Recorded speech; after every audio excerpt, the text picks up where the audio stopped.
I fought too hard and raised my kids the best way I can. I raised my kids in a way I've never known. I didn't grow up in church. I did my best. All I know is that I love God. And all I know is that I want my children, because they're my seeds. If you bear bad fruit, then you will reap bad fruit. But I became a new fruit, and I bear my fruits because I went in a different direction. I ran to God. So within the 2 years,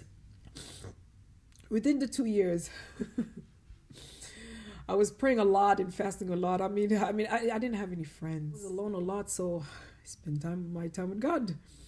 Every minute, every day, I spent it with God, praying with God, which is good for me because no one called. I went 2 years and didn't have anybody to talk to.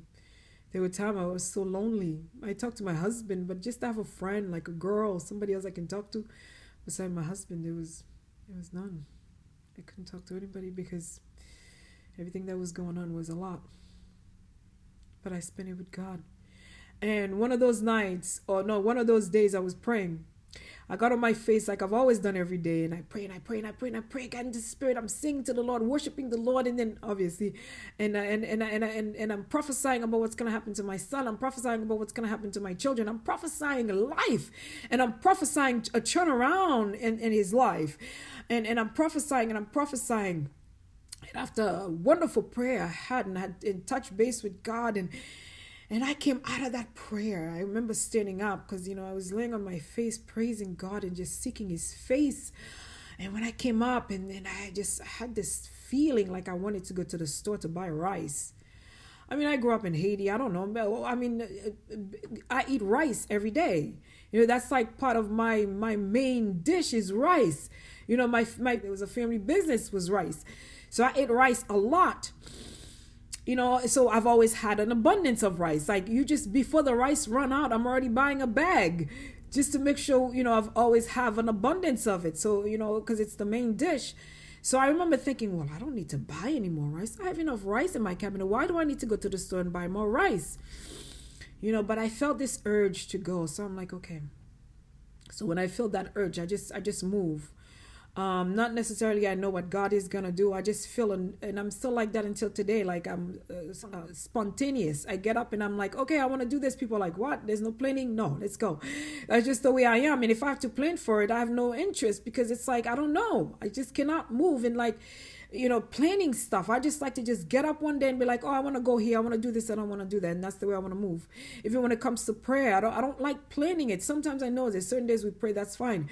But most time I pray, it's just random. I feel it and I go. And I'm like, I don't need to buy any rice. But anyway, I took my kids out, my younger children, my three of my younger children that was in the home with me because my oldest son was away in college around that time. And I took him, and I took my kids. I said, we're gonna go to the store, and we gotta go buy rice. I went, and when I went, I was at the bus. The bus was in front of my house, so I just got up, and the bus came just like that. And I don't remember waiting long for the bus. The bus came and got on the bus, and out I go to the store to go buy rice. And I had two of my daughters and my son with me, but they were younger. And while we were in the bus, after 3 stops, let me see, one, so that's one, two, yeah, after 3 stops, the bus stopped. And when the bus stopped, I was just trying to figure out what's going on. The bus keep going in and out, in and out, in and out, in and out, the bus driver. And I'm trying to figure out what's going on. 5-10 minutes have gone by, and when the bus is stopped, pulled to the side, and I'm trying to figure out what's going on. And, eventually the bus driver came in and he's like, there's a man outside. I've been trying to wake him up. And he's just not waking up. I believe he's dead. I'm like, what you talking about? He's like, I believe the man outside is dead. I've been trying to wake him up, but he's not waking up. I believe he's dead. I'm like, well, call 911. He's like, well, and he's getting nervous and worried. He's like, no, when I get to the station, I'll call. I'm like, call 911 right now. And I'm like, what are you doing? Call 911. And he's like, and he's freaking out and don't know what to do. So I'm like, and for some reason, everything stopped. The whole world stopped type of thing. So I just like the moment I took my children with me, I said, let's go. I took their hands. And by the moment I stepped out of that bus, everything stopped. almost as if like at this point I was being carried away into the spirit. And I don't remember walking. I remember being carried away or carried to. And I approached the man, and I mean, I don't know. I've seen somebody who died before, but they had a blanket over them. I couldn't really see much of it. But what I saw, the man was laying flat on the ground. His mouth was open, and his head was tilted like back, and his tongue was out of his mouth. I mean, I just have never seen anything like it. A Caucasian man. And I'm trying to like scream, for the man to wake up. I said, get up, get up, get up, wake up, wake up. And I remember calling, sir, sir. And I told my children to stand, and they were holding each other's hand. This stand right on the side. And I told them to stand there and don't move. So I don't know if they remember details from this, but they just stood there. And I remember just being carried to the man. Like I said, I'm calling his name and calling his name, calling his name. He just would not wake up. And then suddenly I see the bus drive away. I'm like, what's going on? But he drove away and went across from the street where I was at and parked across from where I was. And they parked the car, they parked the bus, and then I found myself being carried to the man. And I walked toward him, and I'm calling his name to the top of my lungs to just I didn't know his name, but I was saying, sir, screaming for him to get up. The man would not move. I mean, he was lifeless. I've never seen anything like it. So I'm like, okay. So, and then I almost as if like you have a child that fell and you just want to go and tender to the child. And I just, without thinking, I mean, I was as bold as I can be. I was not afraid. I just wanted him to be okay. So I was wearing a dress, and it was hot that day. I was wearing a dress, so I sat down, and I sat down and I picked up the man, and I picked him up and lift up his tall body up and held him up from like his waist up to his upper body. And I lift him up and I carried him in my arms, and I held his head up because his head was falling. It couldn't stay in place. So I held him up and kept his head up. And I was holding the man. I mean, the man was slippery. He was slippery. His body was like, kind of like, when you're sweating wet. He was sweating wet and kind of like slippery. And he's a Caucasian man, but he looked kind of grayish. He looked kind of grayish, and his hair was like, when somebody would with fair skin like that get wet, and then their hair is like flat on their scalp. His hair was like flat on his scalp, like wet, like it becomes straight and wet on his scalp. And I'm holding the poor guy. I mean, he looked pale. Like I've never seen a white person turn gray like that before. I mean, he looked pale, and I held him. I held him. And I didn't know what to do. I held him. And I held him, and I just went straight into the spirit. I mean, I don't know how I did this. I didn't do it. I just got carried into the spirit. And I found myself in front of God. I mean, what I saw was like a being sitting on the chair. But you really want to know what I saw a being that I cannot really physically see, but I see an outline of a being sitting on a big chair. But he was like up in the I don't want to say the sky, but up somewhere in a place. And I'm standing in front of him. And then I had the man on my arm, and I was holding him, and I was holding his head like you would hold a baby so their head didn't fall, because they can't hold their body because they're babies. So I was holding him up to keep him steady. But, I had to really embrace him and hold him because he was slippery. And kind of like wet, like sweaty feeling type of thing. And he was wearing like khaki pants and like a white t-shirt, but the t-shirt was like wet and sweat or something. And I don't know if I've ever seen somebody gray. Like, I didn't even know a white person could turn this like dark. And I'm holding him and before God, I know I was standing before God. I mean, no one told me, but I just knew that I was standing before God. And I said, God, wake him up. That was the only word I said. I said, God, wake him up. God, wake him up. God, wake him up. God, wake him up. I mean, I didn't know the man's name. I didn't know anything. All I said was, God, wake him up. Wake him up, wake him up. And then at some point, I don't know, I forgot I was holding the man, because and now I begin to just talking to God, and I'm in the spirit. I'm like lost in the spirit or something. And I'm talking to God, and I wasn't worshiping. I was having a conversation with God. And I forgot that I was holding the man. But the prayer I said to God was, wake him up. That were the only words I said. God, wake him up. God, wake him up.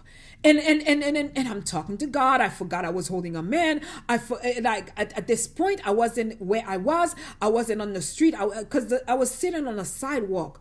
But I gotta go back. I gotta describe the scene before I went into the spirit. While I was holding the man, I'll go back onto that because that just came into my spirit. I need to touch base with that. A man pulled to the right side, on the side where I was. He went on the opposite side of where he's supposed to be driving, got out of his car, put his hand on top of his head in like disbelief in what he was seeing. He's going crazy, paving back and forth. To my knowledge, I'm thinking maybe he knew the guy. I don't know. But he was I don't remember if he was like white or Hispanic. I don't know, but he's paving back and forth. They're just like shock. He got out of his car. He's pacing back and forth in disbelief in what he was seeing.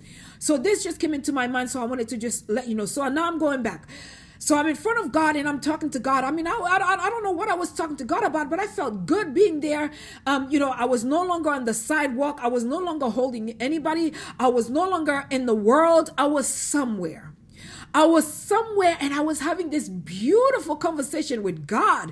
I don't know what I was talking about, but I got carried away in the spirit and I felt so good. I'm talking really loud because I'm feeling the spirit as I'm talking, and I'm talking to God, and I'm talking to God, and I'm talking to God.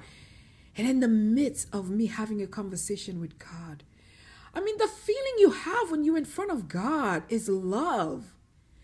It's somewhere you want to be. It's somewhere you want to stay. Like the troubles of the world is passed over. And you are in a place of love and joy. I mean, there's some music going on outside, but I got to finish this testimony. So, and I'm having this conversation with God and completely forgot why I came to God in the first place. And suddenly, while I was in my wonderful conversation with God, I felt like a disturbance in the spirit. I felt somebody rub against my skin. And then just like that, I came out of the spirit. And I was having a good conversation with God. There was no troubles. I mean, problem of the world, gone. People dying, gone. The man I couldn't wake up, gone. Everything was gone. But there was a disturbance in the spirit, and then something touched me, and just like that, I came out of the spirit. Now I'm back on the sidewalk, and I'm holding the man in my arm. And then the disturbance was somebody placed his hand under my hand and took the man out of my arm. And when he took the man out of my arm, it was somebody that I cannot see. It felt as if like he just walked up, maybe crunched down and placed his arm under my arms and took the man out of my arm. And then the man was kind of like, at this point, the man was stiff because when the hand took him out of my hand, but it kind of it felt like his hand goes through my hand, but he was holding the man into my arm. It's kind of weird the way I'm trying to explain it. And then he lifted him up, but the man stood up straight up way. Like if you were to take a stick and you lift the stick up, the stick is like straight up because the man was stiff, and he lifted him up straight up way. I mean, I couldn't see it, but I knew it was an angel that was there because I could feel him. I could feel him tangibly picked up the man from my arm and lift him up straight up way. I was like, how is he able to do that? I'm like, the man cannot get up. Because, when you laying straight like that on somebody, you have to, kind of like rub yourself off and just kind of like crunch yourself up and pull yourself up. But the man was pulled up straight up way. And the moment he laid on his 2 feet, the moment he did that, just like that, the man woke up. The man woke up and his hair was blonde. His hair, it's like brownish blonde. His hair is supposed to be like, because it was wet and black. It almost as if like somebody took a blow dry and blow his hair type of thing. I mean, it was a beautiful, beautiful white man. Beautiful white man. I mean, I think his eyes was blue, but I keep remembering green eyes. every time I tell this testimony, I keep remembering green eyes, but I thought his eyes was blue. I mean, he was a beautiful white male, and he was tall. And I was like, wow, I was so amazed to see him stood up that way. And I just, gathered myself off the ground, and I stood up and went up toward him. And when I stood up to him, the man was tall. I mean, he was a beautiful white man. And I walk up to him, and I was like up here to his chest. He was very tall. And I walked up to him, and he's looking around trying to figure out what's going on. Like, he looked like he was like kind of like confused because he didn't know where he was.